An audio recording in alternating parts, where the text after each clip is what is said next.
into the roof of the net. Nice one. Straight down the middle. So a good performance from both teams here.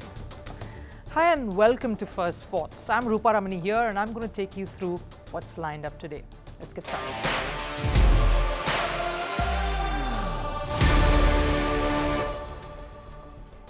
Now, we do not like one-sided battles. That's just what true fans are like.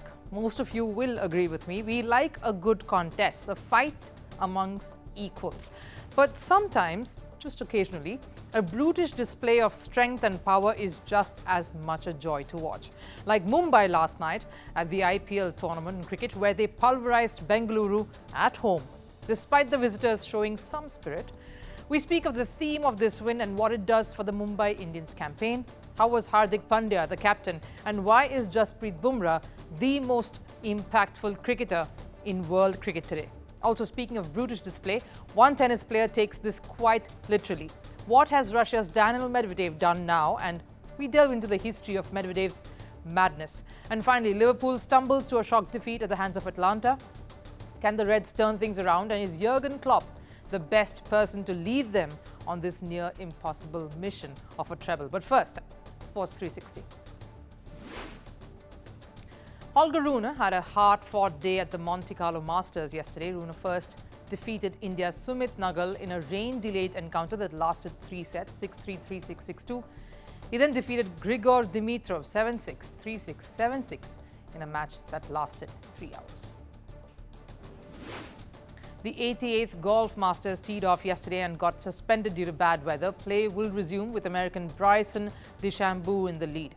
The other big name competing for glory, other big names are Tiger Woods and Rory McIlroy. Woods, of course, coming in with some injury concerns, but all eyes are on him. The last time Tiger Woods won a Masters event was back in 2019. Over in badminton, India's campaign at the Asia Championships has ended. All Indian shuttlers lost in the round of 16. PV Sindhu went down to world number 7, Han Yu, 18-21, 21-13, 17-21. And HS Pranoy lost to Chinese Taipei's Lin Shu Yi, ranked 19th, 18-21, 11-21. The circumstances surrounding baseball star Shohei Ohtani's former interpreter Ippei Mizuhara is getting murkier. He's now been charged by the US officials for stealing $16 million from Ohtani. The lead prosecutor has accused Mizuhara of impersonating Ohtani. Mizuhara had been fired by the Los Angeles Dodgers for a $4 million theft allegation. Former NFL player O.J. Simpson, who was sensationally acquitted in 1995 of murdering his former wife and her friend, has died at the age of 76. Simpson's death comes 2 months after he was diagnosed with cancer. Simpson was acquitted in a case that was deemed as the trial of the century.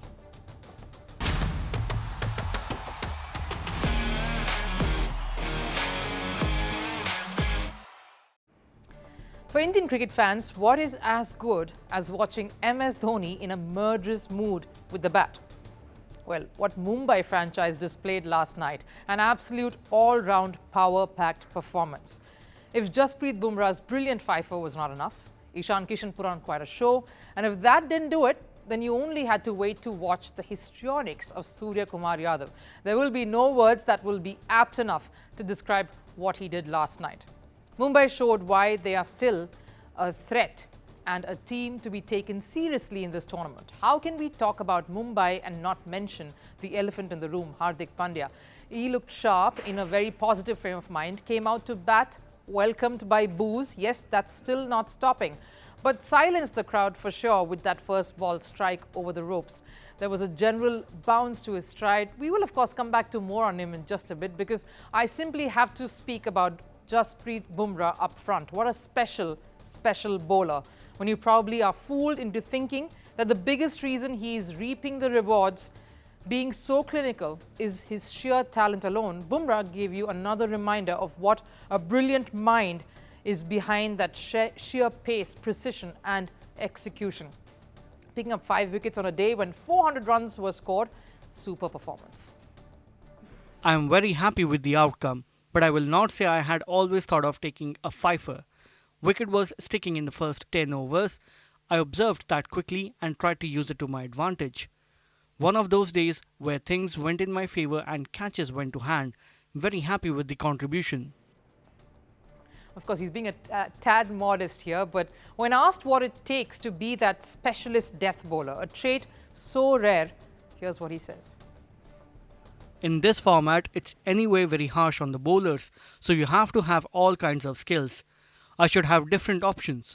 I should not be a one-trick pony and can't just rely on Yorker, because there will be days where my execution is off, so I can rely on other deliveries. Everyone is doing research and data, so people start to line you up. So I wanted to have different skills. Lessons you need in life, not cricket alone. If you know to do just one thing really well, what happens when that stops working? When you are found, what then? What else? The point of being in a profession is to keep evolving. That's what Jasprit Bumrah goes on to shed light on. How he puts himself through the worst possible scenarios and situations during practice, like a match simulation of sorts, to see how he copes, because that is what can come close to preparing you for when it happens during match, when everything is on the line and the stakes are high. He says a very important thing towards the end of the interview. In this you can have no ego. In this format, in this game, you can have no ego. And I guess that was the theme of the night for Mumbai. The win showing everyone that they're rising above it all to do what they're here for. Play like one team and play to win. Jasprit Bumrah led the charge right up front, and that comes as no surprise. His spell put the right tone to Mumbai's response when they came out to chase down 200. Rohit Sharma at the top is so critical for that unit, despite his short stay, his short cameo, because it's not the number of runs he makes, but just his presence to try and get someone like Ishan Kishan back to doing what he does best. That's put pressure on the opposition with some incredible hitting. 200 at Wankhede was going to be a bit of a challenge with a sticky wicket, but with the dew coming on, you knew Mumbai were in it. Ishan Kishan's knock was critical for his mental space and the health of the franchise too. Under fire for staying away from domestic cricket, resulting in losing his contract. It's not exactly the best situation to be in to be able to play freely, but he did that. And it was the perfect platform for someone like Suryakumar to come right in, and he did things only he can. It's tough bowling to Suryakumar Yadav, especially when he's on song, and he showed another reiteration of just why he is the way he plays, and what a way to say he's back. And then we, of course, get to Hardik Pandya. He definitely seemed to be in a good space. Despite the persisting boos, that's not ending for a while now. And this time, Virat Kohli, the opposite Bengaluru former captain, shushed the cries and the crowd and asked them to applaud and cheer for him instead. That was the other significant moment from the game last night. It was a match that had Indian cricket superstars from both teams, and you could see the mutual respect and admiration they had for each other, especially after the match got over. The way Virat Kohli supported Hardik Pandya and even hugged him right after the game. To Mohammad Siraj, just showing his awe and admiration to Jasprit Bumrah. That was heartening to see. But what a united, power-packed performance by Mumbai. Sure, they have the talent and the skills to put up quite a show, but clearly you could see that they have had a few chats. They've put the league and their performance as a team as priority, and it showed. And maybe there was some divine intervention at play here too. These are, of course, pictures that came out on the day of the match. Players and management going to the famous temple in Monday to seek blessings. That's pretty much been the theme to Hardik Pandya's social media handle as well. Some spirituality and peace probably being harnessed to turn the tide. And hey, whatever it is, it's sure working, at least for now. Now, saying bye-bye to a sport you've been a part of for decades is definitely hard. And the last year, the last season, the last tournament becomes all the more nostalgic. It spurs you to give a final push, to end on a high, and add many laurels as you can to your career. That's what Liverpool and manager Jurgen Klopp would be feeling, would be sensing. Klopp has won 8 trophies with the club and is set to leave Anfield at the end of this season. It was momentarily emotional when he did make that announcement that this would be his last, but that changed quickly now as the players seem more motivated. That seems to be the underlying emotion. And going by the intensity Liverpool had been displaying or playing with, it looked like Jurgen Klopp might end his season with a quadruple. After all, not a quadruple with Champions League in it, but a quadruple with success in the Europa League. Their academy players were shining, competing against the top guns, even clinching the Carabao Cup against Chelsea despite injuries to their mainstays. But the past 3 weeks has brought a shift in the momentum. They lost in the FA Cup quarterfinals to Manchester United. So the quadruple dream ended right there. But that was only one trophy. A treble dream was still alive. But the recent draw against Manchester United again in the Premier League has put them in the second spot and has halted their surge to the top, giving Arsenal the edge over Liverpool here. And yesterday's Europa League defeat against Atlanta in the first leg of the quarterfinals has dented their chances of glory at the Europa League too. Atlanta, who are 6th in the Serie A points table, beat Liverpool 3-0, a game where Liverpool were favourites to win. So a loss here is a little disheartening. And Jurgen Klopp is a hard taskmaster. He minced no words while criticising his side after the game last night. All times it just was a really bad game. Oh my God. So we started well, really well, and then didn't continue. I think before they scored even, but we just lost the plot a little bit, like we were everywhere and nowhere. So midfield was spread like that, right midfielder, left side, right left midfielder, strike was whoop. I didn't recognize that. That was really strange, but yeah. So that in football terms, that's tactical discipline. But anyhow, we always had a big chance, I think, from Darwin, and then unlucky with Harvey. Then they scored a goal, and then we kept playing into their cards, to be honest, in their hands. Now, it wasn't just the loss that frustrated the German, it was the way Liverpool lost. Despite having a 71% possession, Liverpool failed to dominate the game. They failed at being accurate enough, and the opposition managed to convert the chances better. Liverpool only have themselves to blame. They had a full squad with all their players fit and raring. And if this season has taught us anything, Liverpool can even play with their academy players and still win. So clearly, a loss with your full squad against a side like Atlanta definitely hits Liverpool hard. But does this mean their treble dream is over? Maybe not just yet. It's Liverpool we're talking about, the comeback kings. If anyone can really turn the tables from here on, it has to be Liverpool. Remember the 2019 Champions League semi-final against Barcelona, the same one where Alexander-Arnold took the corner quickly and Origi scored. Liverpool were trailing 3-0 after the first leg there as well. And in the second leg at Anfield, Liverpool scored 4 goals to qualify for the final, a tournament that they eventually won. So the Reds find themselves in a bit of a corner here as well. Instead of Champions League, it's the Europa League they are aiming for. And it's Jurgen Klopp's men who would be aiming to repeat that very feat. A task that seems impossible given the situation they find themselves in. But here's the thing. In this season alone, Liverpool have won 7 games after trailing. So they know what it takes to come out of the most uncomfortable positions and push for a win. And if that rests with one person, it will have to be the manager. He's at the center of this, the one man who can actually make the treble dream come true for the Reds. Jurgen Klopp's last season, and we love that story of nostalgia and poetic justice. Plus, the German would do anything to cement his legacy with Liverpool because he's the same man who took this very club to their first Premier League title, a league title after 30 years, near impossible, a Champions League title after 13 years, a historic achievement. The best often comes out roaring when the chips are down. That is what separates the best from the rest. And Jurgen Klopp's genius, coupled with the art of coming back, is what could make the difference to Liverpool's campaign at this point.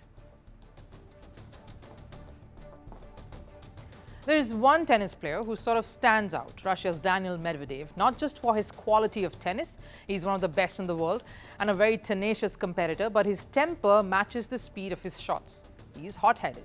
He is short-tempered and has a habit of throwing a tantrum now and then. He acts like a child having a fuss about one thing.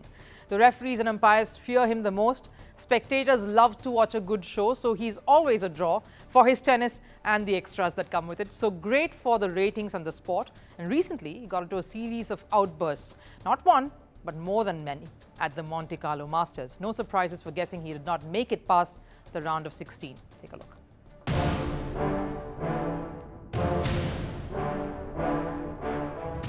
Roger Federer's grace, his calm and composed demeanour, Rafael Nadal's aggression, raw energy and that winning mentality, and the genius of Novak Djokovic mixed with a dash of arrogance.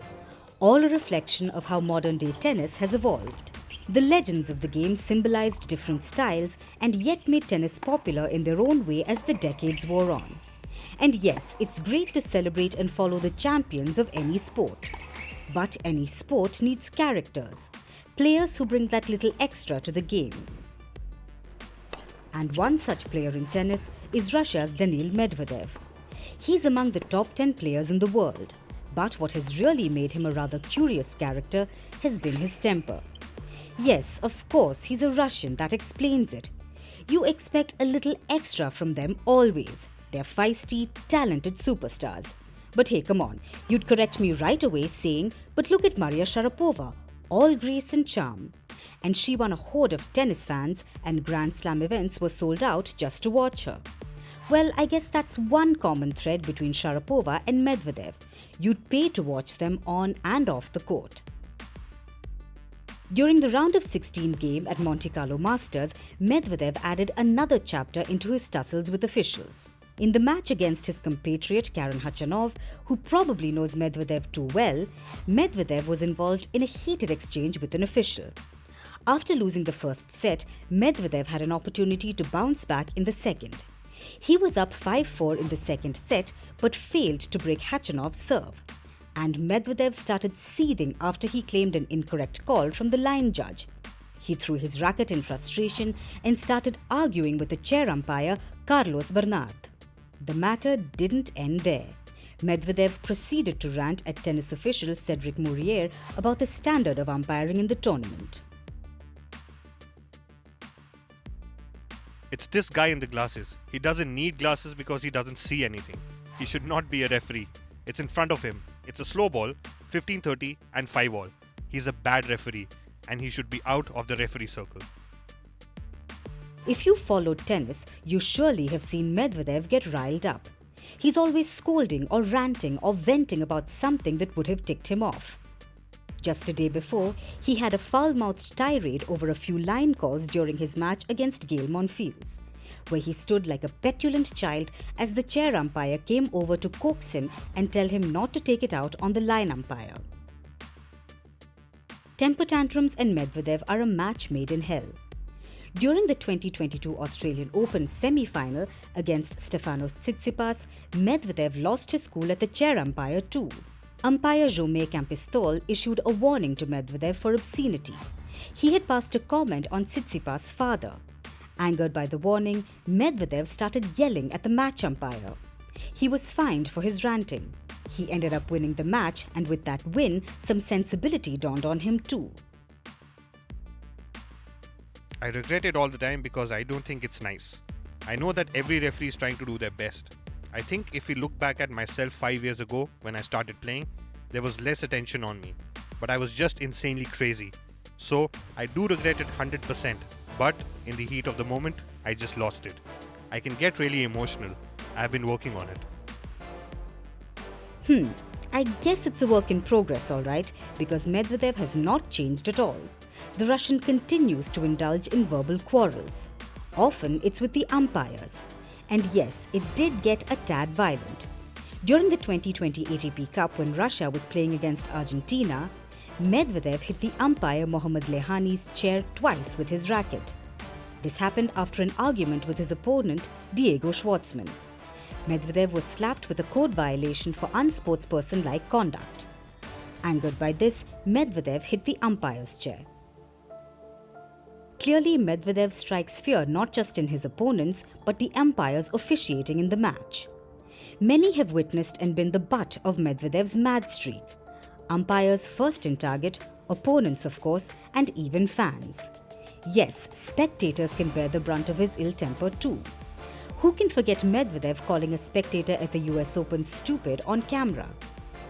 As long as he's not abusing or physically harming anyone, a little bit of hate is all good. And especially when he himself has acknowledged how temperamental he is. Yes, he can get rude, and yes, he does cross the line. So he ought to be punished and penalized every time he does. But would we want to muzzle him? Of course not. sport would be a tad poorer without such characters. Only black or white is no fun. We all need a bit of grey. Time for last serve. We absolutely love watching sporting heroes from across different disciplines crossing paths. Ferrari driver Carlos Sainz caught up with the top tennis stars Novak Djokovic and Yannick Sinner at the Monte-Carlo Masters. Sainz, who's a big Sinner fan, even joked that he would not want Sinner to fly in and watch his race. Too much pressure.